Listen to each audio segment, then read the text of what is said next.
Good morning students. आज हम लोग एक्सरसाइज आगे प्रारंभ करेंगे। समुच्चय एक्सरसाइज को पढ़ रहे थे। समुच्चय में हमने आपको पढ़ाया था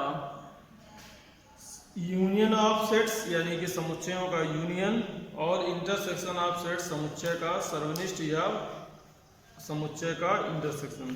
तो यूनियन और इंटरसेक्शन की एक्सरसाइज हम लोग कर रहे थे। उस एक्सरसाइज को आगे कंटिन्यू करेंगे। तो कंटिन्यू आगे जो एक्सरसाइज है हमारे पास एक्सरसाइज 1D, वहाँ हमने क्वेश्चन नंबर 6 तक आपको कल बता दिया था।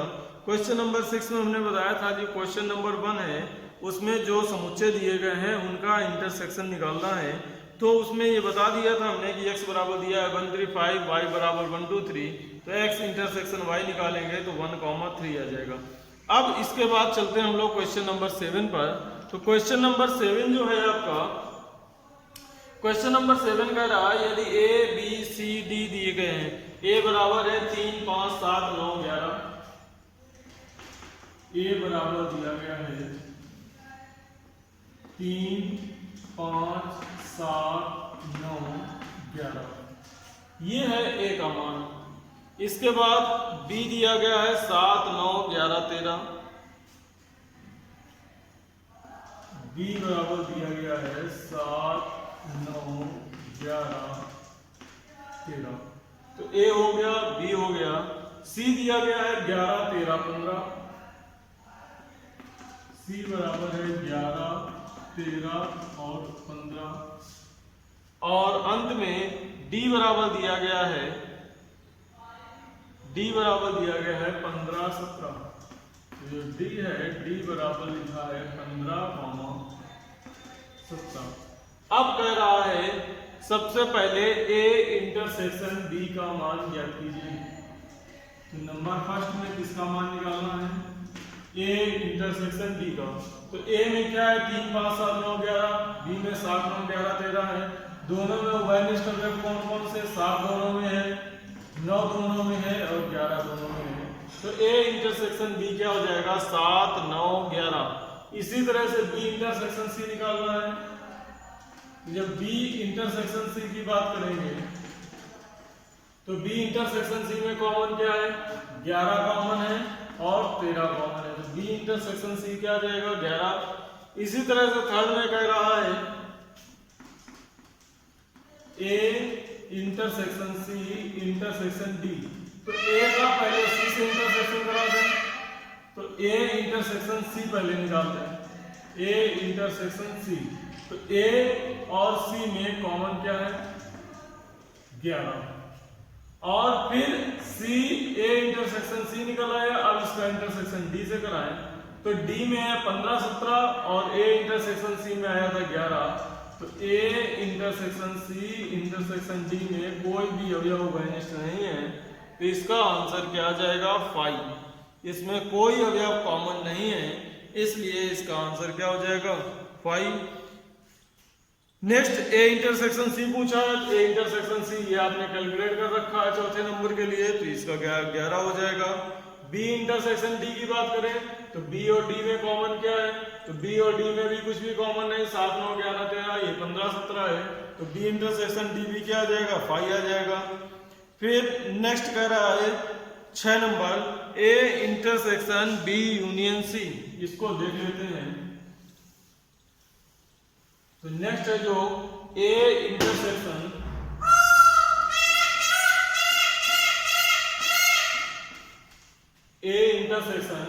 b union c। तो a की वैल्यू पहले क्या निकालते हैं? b यूनियन c निकालते हैं सबसे पहले। तो b यूनियन c कितना आएगा?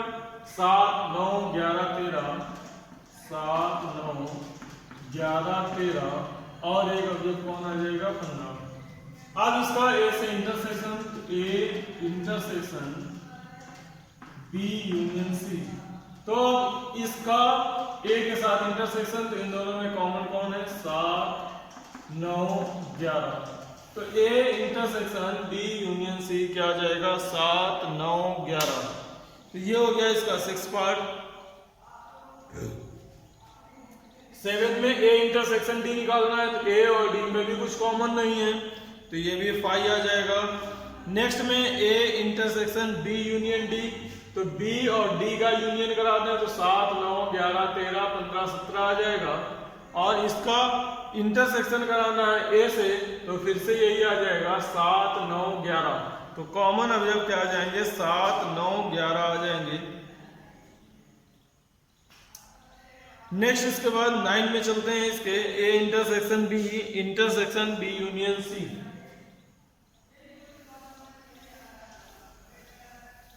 तो इसका 9th पार्ट जो है क्या लिखा हुआ है, A intersection B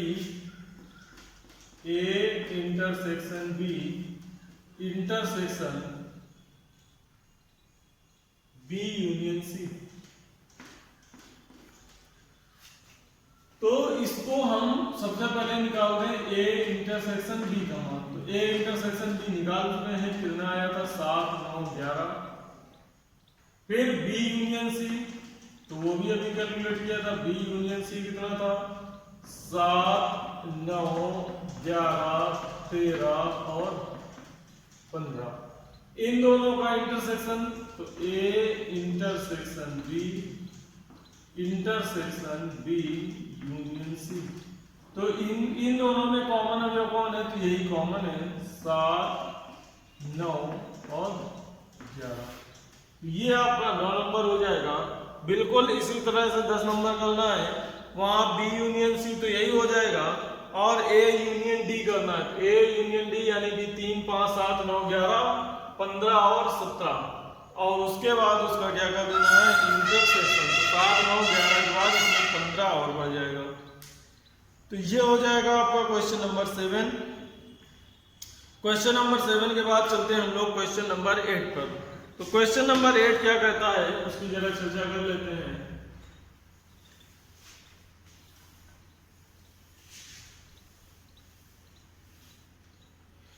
question number 8 कह रहा है, यदि a बराबर x सच दैट x एक प्राकृत संख्या है, b बराबर x सच दैट x एक सम प्राकृत संख्या है, c बराबर x सच दैट x एक विषम प्राकृत संख्या है, d बराबर x सच दैट x एक अभाज्य संख्या है, तो निम्नलिखित ज्ञात कीजिए।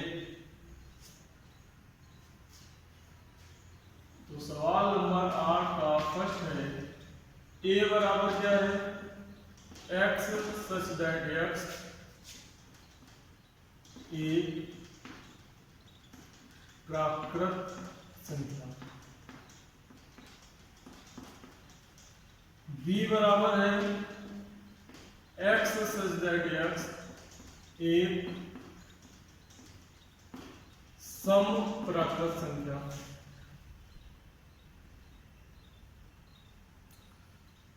c बराबर x सच दैट x एक विषम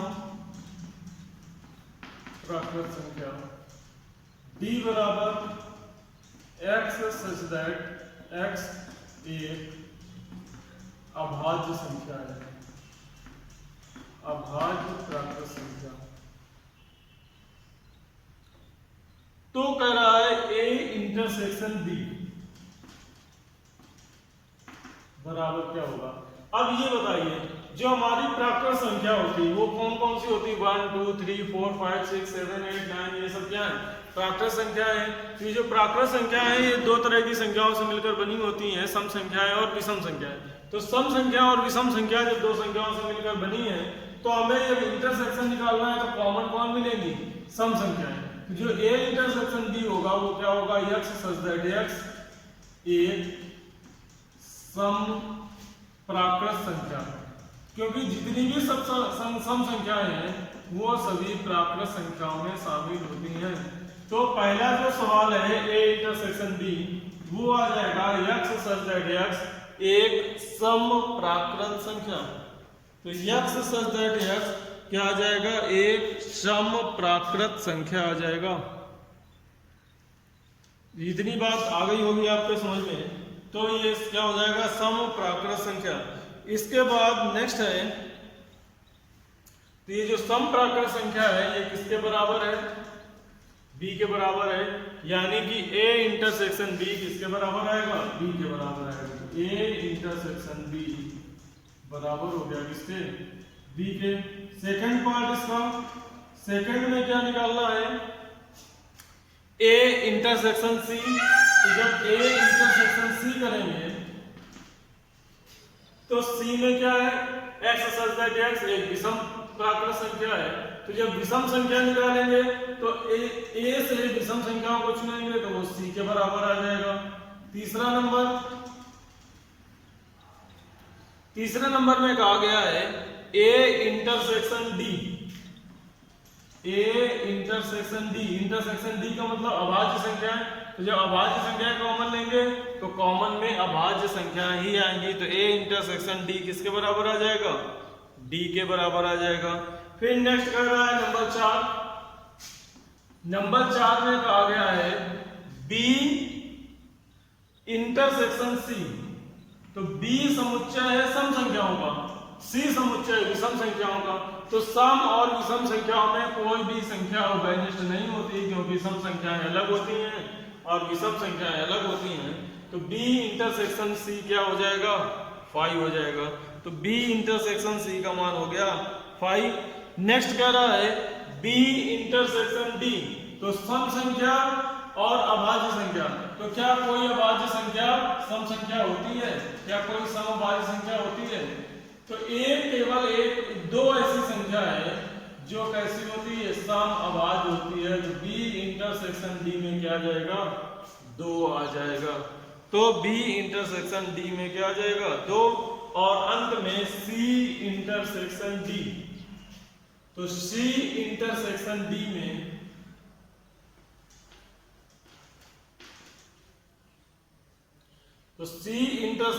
में क्या आएगा,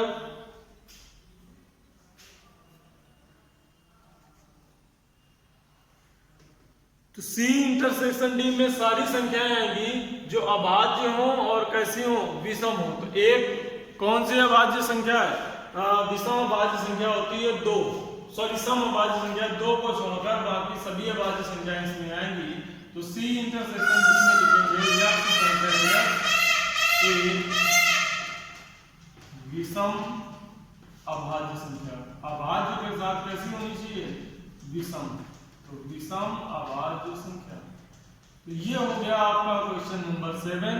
क्वेश्चन नंबर 8, यही काम जिस तरह से क्वेश्चन नंबर 7, 8 को किया है, यही काम क्वेश्चन नंबर 9 में करना है। ए दिया गया है, बी दिया गया है, ए इंटरसेक्शन बी का मान बताना है। 4 विकल्प दिए गए हैं, चारों में से चुन के बताना है कौन सा विकल्प सही है। और क्वेश्चन नंबर 10 में भी यही काम करना है। एक समुच्चय ए दिया गया है, एक समुच्चय बी दिया गया है और ए इंटरसेक्शन बी का मान ज्ञात करना है। क्वेश्चन नंबर 9 और क्वेश्चन नंबर 10 सभी लोग होमवर्क में लगा लेंगे अपनी कॉपी में।